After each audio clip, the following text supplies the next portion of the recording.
Do not move, boy. Turn around and keep your hands where I can see them." The words struck with cold precision. Officer Reed Callahan closed the distance in 3 steps and drove Zion Brooks's chest against the hood with a force that cut the air from his lungs. The metal burned his skin. The shock of the taser followed. His body folded. A second jolt tore through him before he could catch his breath. Callahan's fist landed next, sharp and deliberate, as Officer Grant Hollis blocked the Quick Mart door to keep anyone from stepping outside. Zion's voice cracked through the pain. His ribs tightened. His vision blurred. His dignity slipped away in the space between each blow.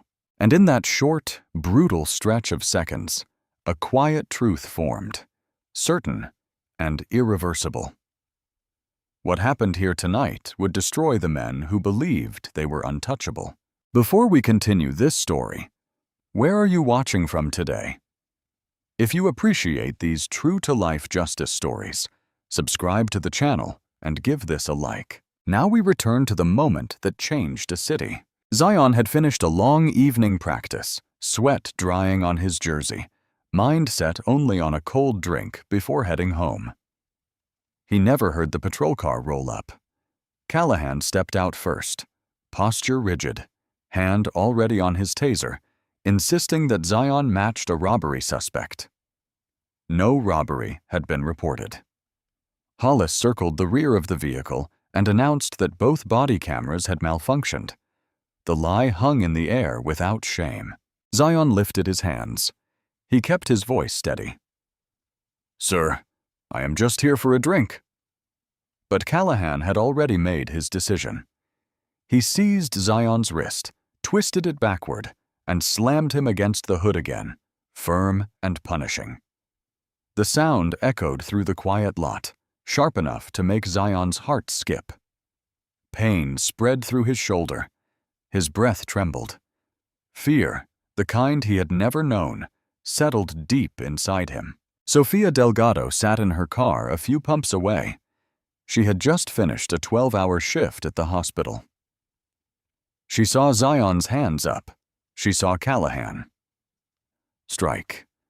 Her instincts moved faster than her doubt. She raised her phone and pressed record. The lens framed the moment Callahan tased the boy again, sending him to his knees. Zion tried to speak, but his voice broke. The video captured his cry, thin and raw. "Mom, please." Those words would echo across millions of screens. But in that moment, they were heard only by the officers who caused them. Hollis tried to block the camera with his hand, shouting for Sofia to leave, but she refused to look away. Her voice trembled as she whispered to herself, "Not again." Callahan dragged Zion upright and shoved him into the back seat with a knee to the spine, as if trying to erase any last trace of this young man's humanity. Zion gasped. His chest tightened. His legs shook. He tasted blood. He closed his eyes, hoping the world would stop spinning. And still, neither officer paused. Neither officer questioned what they were doing. They believed they were safe behind the walls they had built for years. They had no idea those walls were already cracking. Sofia uploaded the 47-second clip. She did not add commentary. She did not add music. She posted it exactly as it happened. The cry, the blows, the taser flash, the disbelief in Zion's voice. The video began to spread in small circles first, then wider, then without control. It passed through group chats, church groups, activist networks, and late-night timelines. The first 1,000 views came in minutes. The first 100,000 came before the night ended. By the time the sun rose, the video had reached more than 2 million people and awakened a city that had grown tired of burying the truth. Inside the FBI's Chicago field office, Special Agent Nia Brooks sat alone at her desk. She often worked late. It kept her mind from drifting back to the night her own brother never came home. She rubbed her temples, reached for her coffee, and opened her phone out of habit. A notification blinked across the screen. Video from Oakwood Heights. She pressed it without thinking. The moment she heard the cry, her heart stopped. She knew that voice. She knew the breathless strain behind it. She knew the fear her son had never shown her before. She leaned closer to the screen, eyes locked on the shaking image. Callahan's fist, Zion's body folding, the taser flash, the blood on his jersey. Her hand trembled. Her breath faltered. A mother's instinct moved faster than any training she had ever received. The room seemed to tilt as she reached for her keys. She did not remember standing. She only remembered the sound of the door slamming behind her as she ran toward the parking garage. As Nia sped south on the Dan Ryan, the city lights blurred past her windshield. Her pulse pounded in her ears. Everything inside her narrowed to one truth. Her son was hurt. Her son was alone. And the officers who heard him believed they could bury the evidence like they had so many times before. She pressed harder on the accelerator. She knew Oakwood Heights.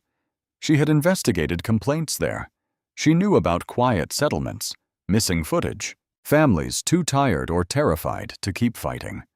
But she had never imagined her own child would become another name in a silent line of victims spaced across 15 years. Not until she saw that video. The station came into view. She parked without aligning the wheels. She ran to the entrance. The desk sergeant hesitated when she flashed her badge, but one look at her face removed any doubt. Chief Malcolm Reeves emerged with a slow, practiced grin. He gestured toward the hallway with a courtesy that felt like a blade. "Your son resisted. Body cameras failed. He is fine." Nia walked past him without replying. She found the holding cell. Zion sat alone on the narrow bench, his jersey stained, his lip split, one eye swollen shut. He looked up, but he did not speak. Pain held his words hostage. She reached for him. He let her. And for the first time in her career, Nia felt her hand drift toward the holster at her side, not from duty, but from a mother's fury. She checked him quickly, her movement steady despite the storm inside her. She signed the paperwork with a cold, controlled hand and led him out of the building. He leaned against her, his steps uneven. She guided him into the car and closed the door gently, as if protecting the last fragile piece of him that the night had not taken. Later, after she had cleaned his wounds and settled him in bed, Nia opened the Internal Affairs database. She searched Callahan's name, then Hollis's. 5 young black men dead in, or shortly after Oakwood Heights custody in 6 years. 5 cases declared justified. 5 families dismissed or silenced. She sat back in her chair, heart heavy, breath steady, mind clear. The truth had been waiting for her, and now she had seen it. Nothing about this night would fade. Nothing about this night would be forgiven. And for the men who believed they would walk away untouched, their downfall had already begun. Nia drove through the night with a single purpose, her breath tight and steady as she replayed the video in her mind, each frame a wound that deepened with every mile. She reached the Oakwood Heights station, stepped out, and walked toward the entrance with a pace that held no hesitation. Officers inside turned as she entered, her FBI credentials held firm in her hand, her voice clear and controlled as she demanded her son. Chief Malcolm Reeves appeared with a practiced smile that carried an edge of mock sympathy. He spoke slowly, as if he believed gentle tones could hide the truth. He insisted that Zion had resisted, that both body cameras failed at the same moment, that the officers showed restraint, and that any bruises were unfortunate consequences of a necessary arrest. His smile faltered when Nia said nothing. She walked past him with quiet resolve, each step heavy with purpose. She reached the holding area and saw her son sitting on the bench, his shoulders hunched, his face swollen, his jersey marked with blood. The sight pierced her without warning, held her in place for a single breath, and pushed her forward in the next. Zion lifted his head as she approached, his one open eye struggling to focus, his voice barely above a whisper as he tried to stand. She knelt beside him and touched his cheek with a gentleness that steadied them both. His body trembled under her hand. She examined him with calm precision, noting the split lip, the bruised ribs, the tremor in his fingers. For a moment, she felt her hand drift toward her holster, not with the intent to draw, but with the instinctive urge to shield him from everything that had already happened. She pulled him close, helped him rise, and guided him past Reeves without a word. The chief watched them leave with a smirk that revealed his confidence in the system he controlled. But Nia did not look back. She knew that confidence came from years of buried complaints, frightened families, officers protected by silence, and a city councilman who traded justice for political loyalty. She placed Zion gently into the passenger seat and drove home without speaking, choosing silence over hollow reassurances that neither of them would believe. Inside the house, she cleaned his wounds with slow, steady care, each touch deliberate and respectful. Zion stared at the floor, avoiding her eyes, his breath shallow as he tried to describe what happened. His voice faltered. He stopped speaking altogether. He curled one hand into a fist and held it against his chest, as if the act might hold him together. Nia placed a blanket over him, her voice soft but firm, as she told him to rest. He nodded once and closed his eyes, but sleep did not come. She could hear his breathing change through the thin wall. Each uneven breath cut into her with quiet force. She knew trauma when she heard it. She recognized the early shape of nightmares. She knew he would never be the same after that night. And she knew nothing she said could erase what those officers had done. She sat beside his door for a moment, listening, steadying herself, letting the grief settle before she stood and returned to her desk. Nia opened her laptop, activated her secure credentials, and pulled the internal affairs records for Oakwood Heights. Her fingers moved with controlled urgency as she entered the names Callahan and Hollis. What she found tightened the air around her. 5 young black men in or shortly after custody, ages 16 to 23, injuries marked as self-inflicted, accidental, or medically unrelated. Despite photographs showing bruises in the same places she had found bruises on her own son. Closed investigations. No disciplinary actions. Repeated notations citing lack of evidence or officer statements consistent with department protocol. Her jaw tightened. She scrolled through older records tied to Chief Reeves, names she recognized from community meetings where parents wept without resolution. She saw families who begged for answers and received unanswered calls instead. She saw patterns that connected across 15 years, a cycle of violence wrapped in paperwork and hidden behind political favors. She opened her files from federal oversight programs, comparing budgets, reviewing grant reports, and studying complaint patterns. Oakwood Heights had been flagged twice in the last decade, but both times their leadership argued they lacked resources and needed more federal support. Money flowed. Oversight faded. Complaints multiplied. Nia leaned back and closed her eyes, the weight of the system pressing upon her. She had joined the Civil Rights Squad to prevent stories like this.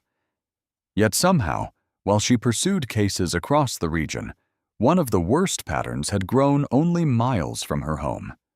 The realization struck with equal parts guilt and clarity. She whispered to herself, steady and resolute. No more.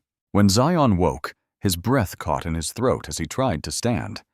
She helped him sit, offering water, speaking with calm reassurance. He looked away, ashamed of his own pain, unsure how to face her. She placed her hand on his shoulder and told him he had done nothing wrong. His silence held more truth than either of them could express. She knew he carried not only the injuries, but the humiliation, the disbelief, the sense that a part of his safety had been taken from him forever. She told him she believed him. She told him she saw everything in that video. He looked at her then, eyes filled with conflict, and nodded once with slow determination. He trusted her, but he did not yet trust the world outside the door. Later, as she prepared soup in the kitchen, his hands began to shake. His spoon fell against the bowl. He closed his eyes and pressed his fists to his forehead. She called his name gently. He said nothing for several breaths. Then, with quiet shame, he whispered, "I do not want to go to school." The words broke something inside her. She told him he did not have to. She told him healing takes time. She told him she was here. He whispered again, "I thought I was going to die." She sat beside him and let the silence stretch, allowing his fear to settle without demanding he explain more. He leaned against her shoulder and stayed there until his breath steadied. That night, she sent him to stay with his aunt in Milwaukee. She packed his bag carefully, knowing distance might protect him for now. When she hugged him goodbye, he held her longer than usual, his arms tight around her waist. She kissed his forehead and told him she loved him. He whispered, "Come get me soon." She promised she would. She watched him leave with his aunt and waited until their car disappeared before she let her tears fall. When she returned inside, she locked every door, adjusted every blind, and opened her laptop again. She installed new security software, checked each camera feed, and placed her Glock beneath her pillow. She felt the house breathe differently. She felt the weight of truth settle in the air. She knew she stood at the beginning of something dangerous. She knew the system would resist her if she pushed too hard. She knew Reeves had friends in places where silence held value. Yet she also knew she carried something those men did not understand. She carried the truth. She carried a mother's resolve. And she carried the calm certainty that the men who touched her child had opened a door they could never close again. Nia returned from Milwaukee with a steady purpose and a silent house that felt heavier than it had ever felt before. She sat at her desk, reviewed the files she had already gathered, and realized she needed witnesses who carried history, not just documentation.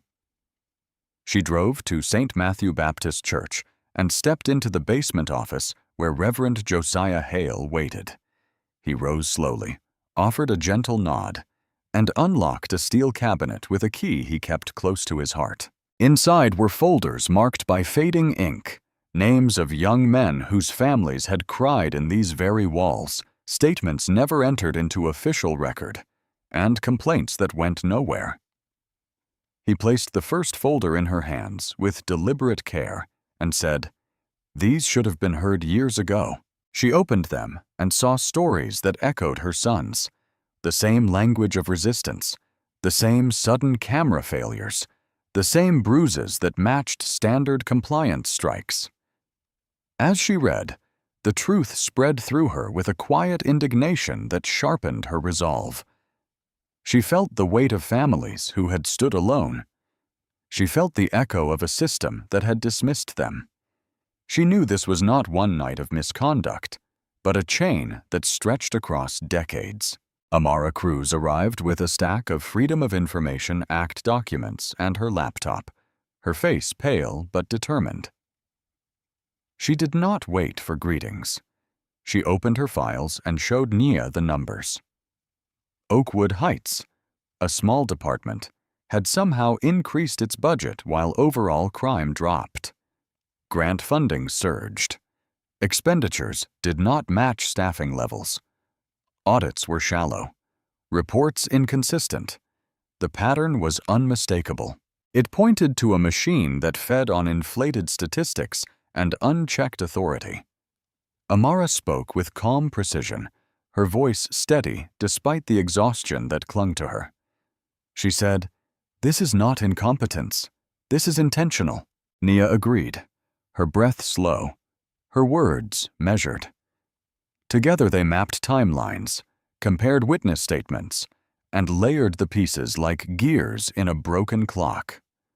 The deeper they looked, the clearer it became that the department's leadership had built a system that rewarded violence and protected those who enforced it. Late one night, as Nia sat alone reviewing footage from community members who had sent clips directly to her, her phone buzzed with an encrypted message from an unknown number. 3 words appeared. "It is time." She recognized the tone, the urgency, and the risk behind the message. It belonged to Detective Theo Maddox, a man she had met only twice in her career but had heard about for years. He was known as a man of conscience trapped inside a department that punished conscience. She followed his instructions, drove to an empty parking garage on the edge of town, and parked beneath a flickering light that cast more shadow than clarity. She stepped out with measured caution, keeping one hand near her holster, but not on it. Maddox emerged from behind a pillar, his shoulders tense, his eyes hollowed by years of silence. He wore plain clothes, carried no badge, and held a disposable phone in one hand. He approached slowly, as though every step required courage he was still gathering. When he reached her, he looked down at the ground and spoke in a strained whisper. He said he had files, years of them, hidden copies of body cam footage that officers believed had been erased permanently. He said he had kept them out of fear and guilt. He said he had stayed silent because he had daughters who needed him home each night. His voice broke when he admitted he could not stay silent anymore. He handed her a flash drive with trembling fingers. The small piece of metal felt heavier than anything she had held in weeks. She asked what was on it. He swallowed hard and said, "Everything they buried." She did not speak. She placed the drive in her pocket, giving him the dignity of silence. Maddox lowered his head and whispered, "If something happens to me, do not let them say I agreed with any of this."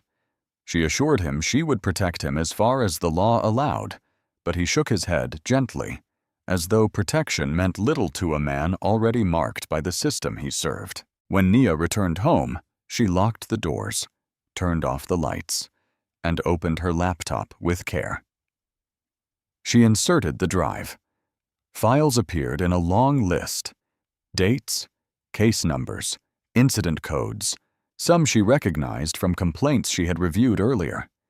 She clicked the first video. The screen showed an officer pulling a 16-year-old boy into an alley, forcing him to the ground, and placing a plastic bag over his head until he gasped and confessed. The boy's voice cracked as he pleaded for air. Callahan's voice remained calm, almost casual, as he coached the confession line by line. Nia's breath stilled. She moved to the next file. It showed Hollis striking a man who was already handcuffed. Another showed Reeves in an office congratulating Callahan on a clean resolution. Another contained audio where officers joked about how easily the city dismissed complaints from certain neighborhoods. Nia paused the recordings only long enough to steady herself before continuing. Each file deepened the pattern she already knew existed. Each file told a story that had been denied to families who deserved answers. Amara joined her the next day, and together they watched every second, documenting each detail with precision. Reverend Josiah Hale sat nearby, his hands clasped, his face marked by sorrow, but not surprise. He had carried these stories for years. Seeing them confirmed did not weaken him. It gave him a renewed sense of duty. He told Nia that justice required both truth and courage, and that she now held both. Nia nodded, her expression solemn. She knew the road ahead would be dangerous. She knew Reeves and his allies would retaliate. She knew issuing a formal investigation would trigger alarms throughout the department. Yet she felt no hesitation. The truth demanded action. Maddox sent another message later that evening. It contained a warning. He said officers were growing suspicious. He said the chief had ordered an internal sweep for leaks. He said he might be placed on administrative leave soon. Nia read the message twice, absorbing the risk he faced. She replied with a simple acknowledgement and an offer of support. But he did not respond again. She understood why. Communication itself had become a risk. With the files now secured, Nia prepared a preliminary report for federal authorities outlining the severity of what she had uncovered. She included dates, names, and the video evidence that validated each claim. She worked through the night, her movement steady, her mind focused. She felt no uncertainty. She felt no hesitation. She knew she stood at a crossroads where her duty as a mother and her duty as an agent converged into one path.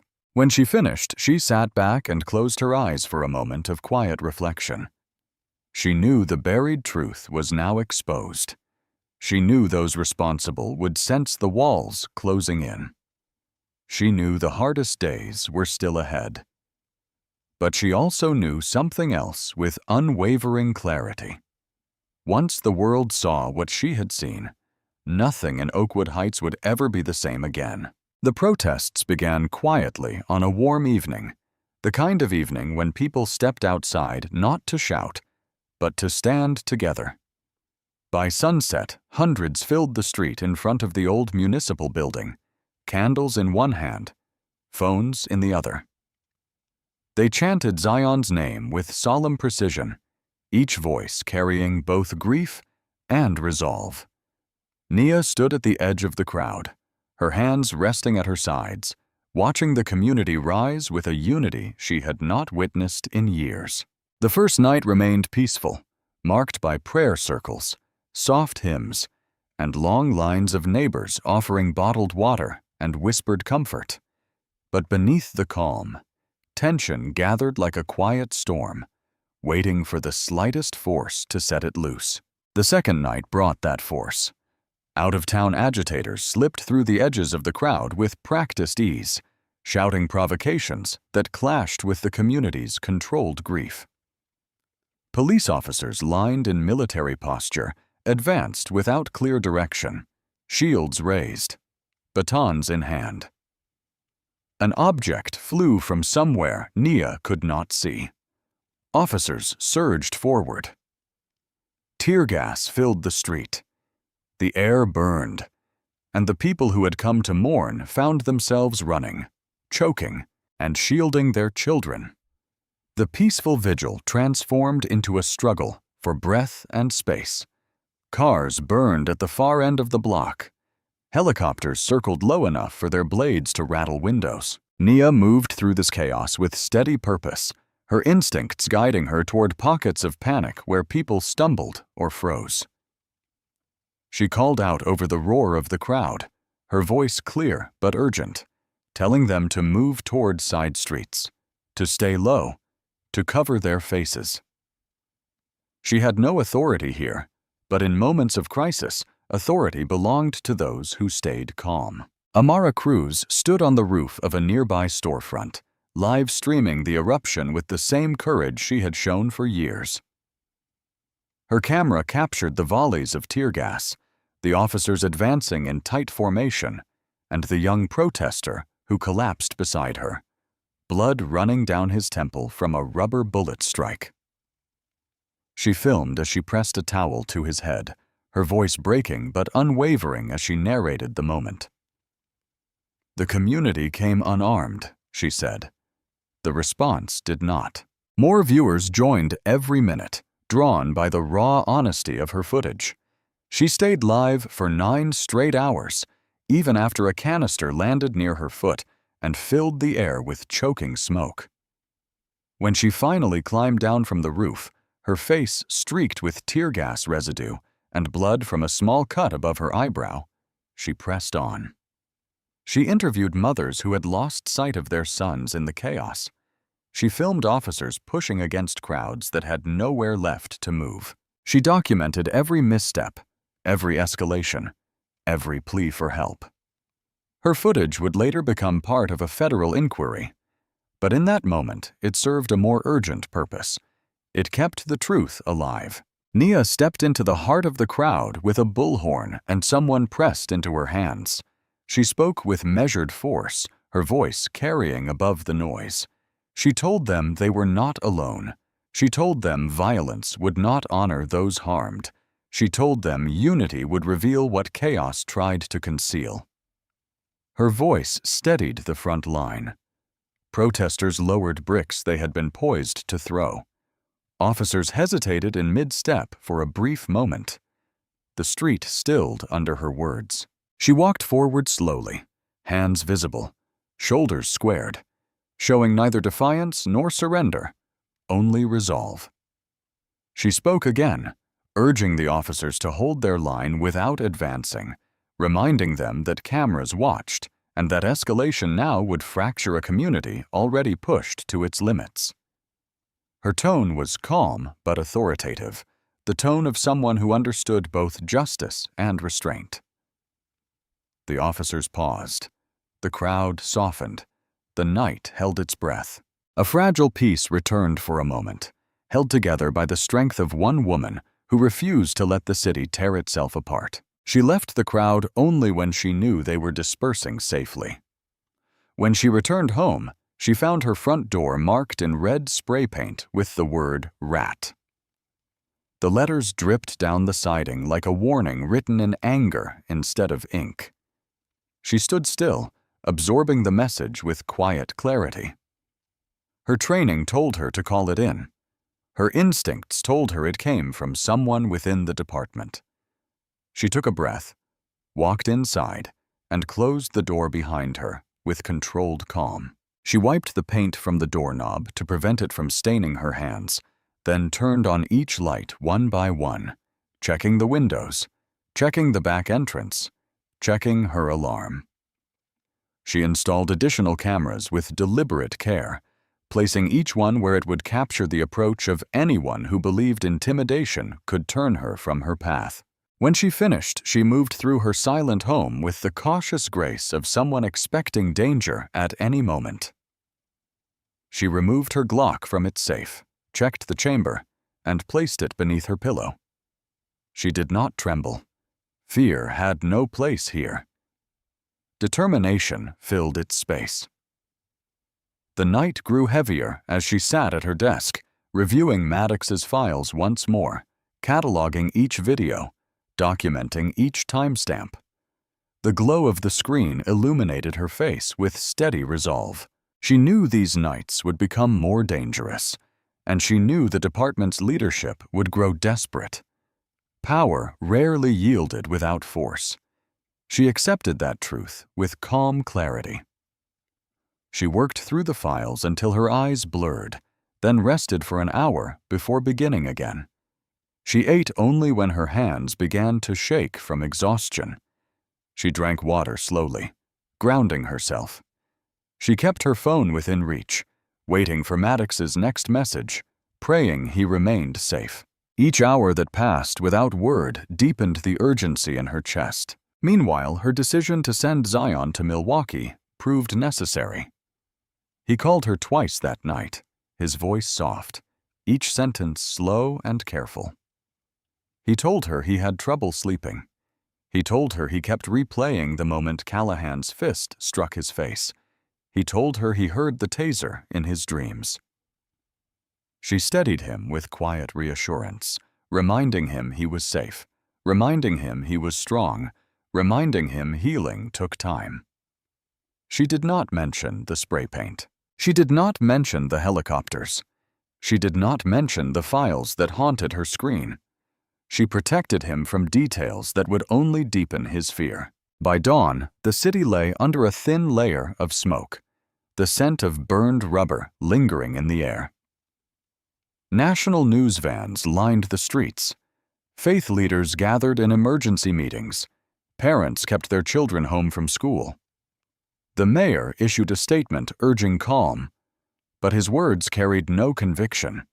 The city felt a shift, not like a single moment, but like the slow turning of a wheel that had long been rusted in place. The people refused to return to silence. The department refused to acknowledge fault. And Nia, standing between these forces, understood the road ahead would demand more of her than she had ever given. She also knew she would give it. As the sun rose, she stepped onto her porch, saw the last trace of red paint on her siding, and made a quiet promise to herself. She whispered it with steady breath, each word carrying the weight of a mother's grief and an agent's oath. "You will not break this city, and you will not break my son." Then she returned inside, closed the door, and prepared for the next battle, knowing the fire that had begun would not extinguish until the truth stood in full daylight. The night began in silence, the kind of silence that settles only after a storm has taken everything it can. Nia walked into the basement of St. Matthew's Church with her laptop under her arm, the flash drive from Maddox secured in her pocket, and a resolve that felt sharper than anything she had carried before. Amara was already there, setting up lights and checking cables with practiced hands, her face still bearing the faint bruise from a rubber bullet, but her expression unwavering. Reverend Josiah Hale waited nearby, calm and steady, offering the space and the courage they needed. The old basement carried decades of whispered prayers, confessions, and comfort, and tonight it would carry the truth. Nia sat at the folding table, opened her laptop, and connected the drive. The files blinked onto the screen like a long hidden confession. She breathed once deeply, grounding herself before the world shifted again. Amara pressed the button that sent their live stream into every platform they could reach. The view counter began at 0. It would not remain there long. Nia began with the facts, her voice measured, her posture steady, her tone calm enough to command attention without raising it. She spoke about patterns, dates, and evidence. She spoke about the 5 young men whose deaths had been dismissed without scrutiny. She spoke about Zion. Her voice did not break. It did not waver. It held each word like a weight that demanded to be heard. Amara switched the screen to a split view showing Nia on one side and the folder of files on the other. Viewers climbed into the hundreds, then the thousands. They scrolled comments in real time, some angry, some stunned, many saying they had suspected but never seen confirmation. Nia opened the first video, the one showing the 16-year-old with the bag over his head. The air tightened as the boy's muffled pleas filled the basement. Viewers gasped. Comments surged. People begged her to stop the video. Others begged her to continue. Tears slipped silently down Reverend Josiah Hale's face.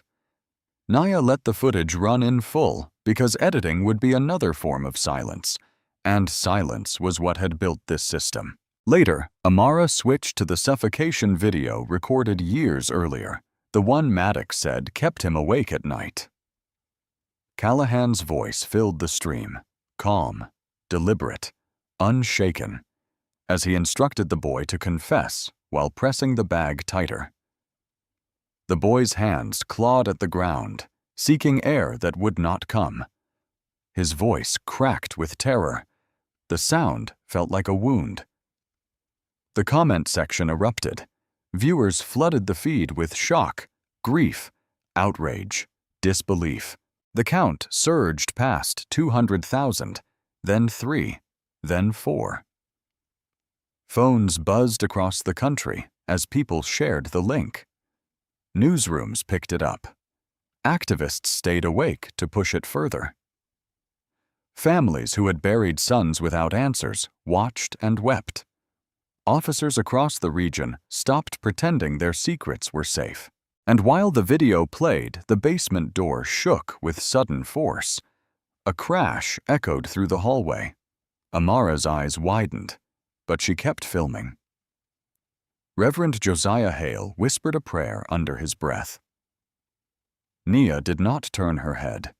She kept her focus on the lens, speaking with calm authority to a nation that had finally opened its eyes. Heavy steps thundered down the stairs. The door burst open. Callahan's team rushed in, weapons drawn but not fired, shouting for them to shut everything down. The stream kept running. Cameras kept rolling. Millions kept watching. A young officer grabbed Nia's wrists, pulled them behind her, and snapped the cuffs into place with a force meant to silence. She did not resist. She stood tall, looked directly into Amara's camera, and spoke a single sentence that traveled farther than any report she had ever written. "They cannot kill the truth if all of us carry it." The officer tried to block the lens, but Amara angled the camera higher, focusing on Nia's steady face as the team dragged her backward toward the stairs. The comment section exploded. Screenshots multiplied. The quote burned across social media within minutes. Outside, sirens converged on the church. Neighbors poured from their houses with phones raised high. They filmed the officers leading Nia out in handcuffs. They filmed Callahan standing to the side, shouting orders with a face twisted by anger rather than authority. They filmed as Amara emerged, refusing to stop broadcasting even as officers shouted at her to leave the property. The live stream stayed active, shaky at times, but uninterrupted. When Nia was placed into the back of the patrol car, she lifted her chin slightly, offering not defiance, but clarity. She knew this moment mattered. She knew it would strike the final blow to a system built on shadows. She knew the country was watching. Within the hour, the clip became the most shared video in the nation. By the next morning, it reached every major network. Journalists called constitutional scholars, civil rights attorneys, and former federal prosecutors, all of whom expressed the same sentiment. Oakwood Heights could no longer police itself. By mid-morning, the Chicago field office received a directive from Washington demanding a full briefing. Phones rang without pause. Community leaders staged emergency press conferences.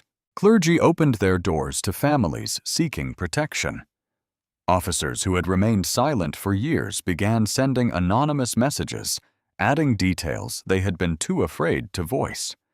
The mayor attempted to frame the night as a misunderstanding, but the footage contradicted him at every turn. Hours after the live stream ended, the Department of Justice announced a full pattern or practice investigation into the Oakwood Heights Police Department. The statement carried weight. It carried urgency.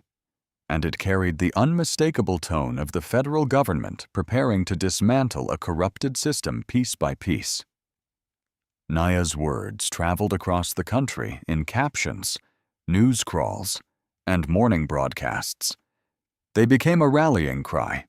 They became a line spoken in classrooms, church pulpits, and town halls. They reminded a nation that truth becomes unstoppable when shared by many. And while Nia sat in a holding cell with her wrists still aching from the cuffs, she felt no regret. She had ignited a fire that would not be extinguished. She had lifted the final veil. She had pushed the truth into the light so forcefully that no one, not Callahan, not Reeves, not Bellini, not the officers who protected the system, could force it back into darkness. The fight had entered a new stage, and the city at last was awake. Dawn broke with a pale, subdued light, the kind that offered no comfort and no promise, only clarity. Federal vehicles lined the streets of Oakwood Heights before most residents woke. Their engines hummed with quiet purpose as agents stepped out in coordinated formation, each movement deliberate, each command crisp. The Department of Justice and the FBI's Office of Professional Responsibility had arrived not for conversation, but for consequence. Nia stood among them, released from custody only hours earlier, her wrists still marked by the cuffs Callahan had tightened with unnecessary force. She carried no bitterness, only resolve. The live stream had made silence impossible. The government moved swiftly because the nation demanded it. The first team approached Chief Malcolm Reeves's home. He stepped onto his driveway in wrinkled pajamas, confusion etched into his face as he tried to maintain an air of control. That moment evaporated the instant agents presented the warrant and pulled his hands behind his back.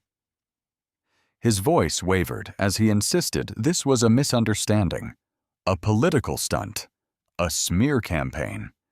But the agents did not argue. They did not respond. They followed procedure with calm precision. His neighbors watched from behind curtains, eyes wide, realizing the man who had boasted of keeping the community safe was now being escorted into a federal vehicle. Head lowered, facade shattered. Across town, another team arrived at Officer Reed Callahan's home. Callahan attempted to flee through the back door, a choice that confirmed everything the investigation had already revealed. He sprinted across the yard, his breath short, his steps frantic. But agents tackled him within seconds. His face hit the ground with a dull thud, his arms pinned behind him as he screamed about loyalty, about brotherhood, about lies he insisted had been fabricated. No one listened. His words carried no weight now.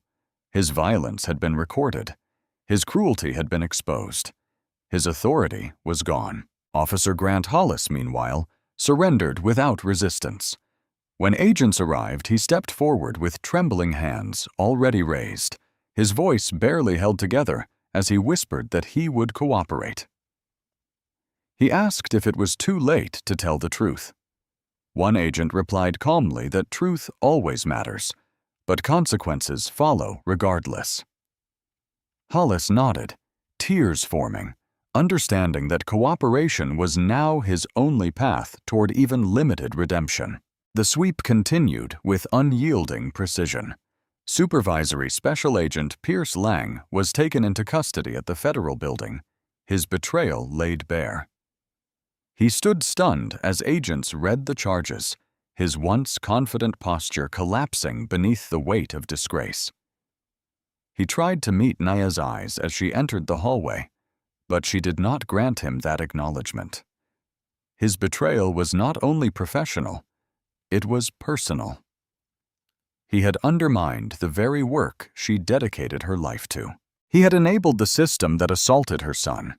His downfall felt necessary, not triumphant. Councilman Marco Bellini was arrested in his office. Stacks of falsified grant documents spread across his desk, evidence he never expected anyone to see.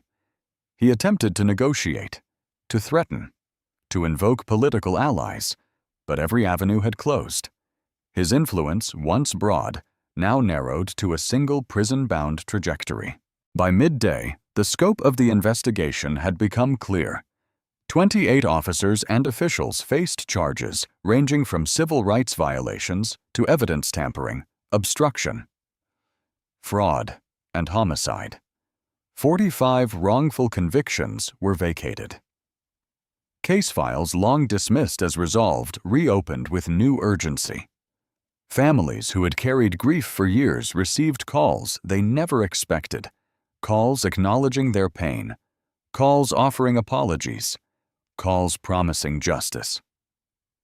Some cried, some stayed silent, some hung up, overwhelmed by emotions they could not yet process. Throughout the operation, Nia remained steady, not as an agent seeking victory, but as a mother standing in the place where duty and anguish converged. She followed each step with measured breath, knowing the system that tried to silence her had now collapsed under its own corruption. She watched as evidence was boxed, cataloged, and transported. She listened as agents briefed one another in calm, structured tones. She spoke only when necessary, choosing her words with precision, honoring the gravity of the moment. When Hollis provided testimony in exchange for a reduced sentence, he insisted on speaking to her. She agreed only because truth required hearing even from broken sources. Hollis confessed to actions he had participated in, cover-ups he had supported, and fear that had held him in place for years. He admitted that he had seen Zion as a threat because the department had trained him to. His voice cracked as he apologized. Nia listened. She neither forgave nor condemned. She simply recorded his words, knowing that justice must remain steady even when emotions surge. The trials unfolded in the months that followed, each one cutting deeper into the culture of corruption that had defined Oakwood Heights for decades. Chief Malcolm Reeves was convicted on charges that included fraud, obstruction, and conspiracy to violate civil rights. He received 14 years in federal prison. His pension was revoked. His wife filed for divorce. His legacy dissolved. Reed Callahan received 22 years for civil rights violations and murder charges from cases long buried. His courtroom outbursts led to additional sanctions, revealing a man who had relied on power to mask his brutality. He left the courtroom in handcuffs, shoulders slumped, no longer feared, no longer respected, no longer untouchable. Grant Hollis received 7 years after cooperating fully, his testimony becoming a central pillar of the case against Reeves and Callahan. He cried as the sentence was read, not out of injustice, but out of a broken understanding of what he had become. Supervisory Special Agent Pierce Lang received 5 years, his federal career permanently stripped, his reputation destroyed by the revelation of bribery and deliberate obstruction. Councilman Marco Bellini received 3 years for bribery and fraud, his political ambitions ending in handcuffs rather than applause. As each sentence was handed down, communities across Chicago gathered to watch. Churches held screenings. Schools paused lessons for discussions. Neighborhoods that had lived under the weight of misconduct finally exhaled. The legal victories did not erase the harms, but they acknowledged them, honored them, and confronted them with the force of accountability. Yet Nia understood something deeper. Accountability was not healing. It was only the opening of a door. In the quiet moments between court hearings, she visited Zion in Milwaukee. She sat with him as he studied, his posture determined but his eyes still shadowed by the trauma he carried. She listened as he spoke about nightmares, about flashes of memory, about the fear that still found him when he tried to sleep. She held his hand when his voice faltered. She reminded him gently that survival was not weakness, it was power. And he looked at her with a strength that mirrored her own. As the final verdicts were delivered, Nia stepped outside the courthouse and felt a moment of calm settle within her. The wind carried the faint sound of protesters celebrating, chanting for justice. She knew the victory was real. She also knew the scars would remain. Justice had arrived, but healing still waited, and the fight for accountability, truth, and reform was far from over. But for the first time since the night she watched her son cry out on a stranger's phone screen, she felt hope, not as a promise, but as a responsibility. She was ready to carry it forward. Seasons passed, each leaving its mark on the community that had once lived in fear of a uniform it could not trust. Oakwood Heights no longer resembled the place it had been when Zion's cry first echoed across millions of screens. The old police station, once a symbol of intimidation and silence, had been demolished. In its place stood the Zion Brooks Youth Justice Center, a name chosen not out of sentiment, but out of purpose. The center held classrooms where young people learned their rights, counseling rooms shaped for quiet healing, and open courts where basketballs echoed against the polished floor. It was a living reminder of what suffering could become when a community refused to break. Zion, now 19 and a freshman at Howard University Law, returned home for the ribbon-cutting ceremony. He walked toward the crowd with a calm that had taken years to build. His steps steady, his shoulders upright, his breathing even. The bruises were gone. The nightmares had eased. But the memory remained, not as a wound, but as a direction. The applause that rose to greet him was gentle rather than loud, full of recognition, full of gratitude, full of shared understanding. Nia stood beside him, her hands folded in front of her, her posture reflecting both pride and the weight of all she had carried. She had been promoted to lead a new national FBI task force dedicated to police oversight, a role created in the wake of the Department of Justice investigation. She accepted the position not for honor, but for responsibility. She knew reform required constant vigilance, and she intended to give it the years it demanded. Her face softened as she watched her son approach the podium. Reverend Josiah Hale offered a prayer that spoke of endurance and truth. His voice carried the strength of someone who had witnessed decades of struggle, yet still believed deeply in the possibility of change. Amara Cruz stood near the front, her book The Cost of Silence tucked under her arm, its pages already studied in universities and journalism schools. She had written it with care, documenting not only the fall of a corrupt department, but the courage of those who refused to let the truth die. She nodded at Zion with a quiet smile as the crowd settled. Detective Theo Maddox stood near the stage as well, dressed in a simple suit, his posture humble, his hands clasped at his waist. He had testified before Congress earlier that year, revealing the internal mechanisms of corruption with an honesty that helped reshape federal guidelines on body camera retention and internal review protocols. His career in law enforcement had ended, but his life had begun anew. His daughters sat beside him, watching with quiet pride. When Zion stepped to the microphone, a hush passed over the crowd. He looked out at the faces in front of him, faces that carried history, burden, loss, resilience, and hope. He took a slow breath, letting the moment settle. His voice was soft at first, gentle in tone, shaped by months of healing and years of reflection. He thanked the community for standing with him. He thanked his mother for refusing to let fear dictate her choices. He thanked Amara for her courage, Reverend Josiah Hale for his guidance, and Maddox for breaking the silence that had cost so many their peace. Then he paused. He looked toward the newly painted mural on the far wall, a sweeping piece of art that captured the faces of the 5 young men who had not survived encounters with the old department.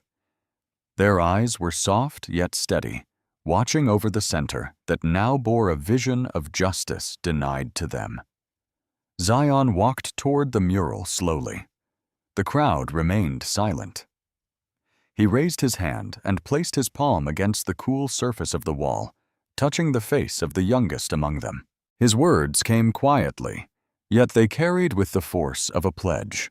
"We are not done yet." The stillness that followed his statement held a reverence deeper than applause. It was a moment that acknowledged pain without letting it define the future. Nia closed her eyes briefly, absorbing the truth of his words. She knew justice was never a single action, never a single case, never a single reform. It was a journey that demanded constant attention, constant courage, constant renewal. And she felt the weight of that responsibility with a clarity that steadied her. As the ceremony concluded, families stepped forward to honor the names that had become symbols of the investigation. Some left flowers beneath the mural. Some touched the wall lightly. Some stood in silence. The center's staff guided visitors through the new counseling rooms, the legal clinic, and the mentorship hall named after Reverend Josiah Hale.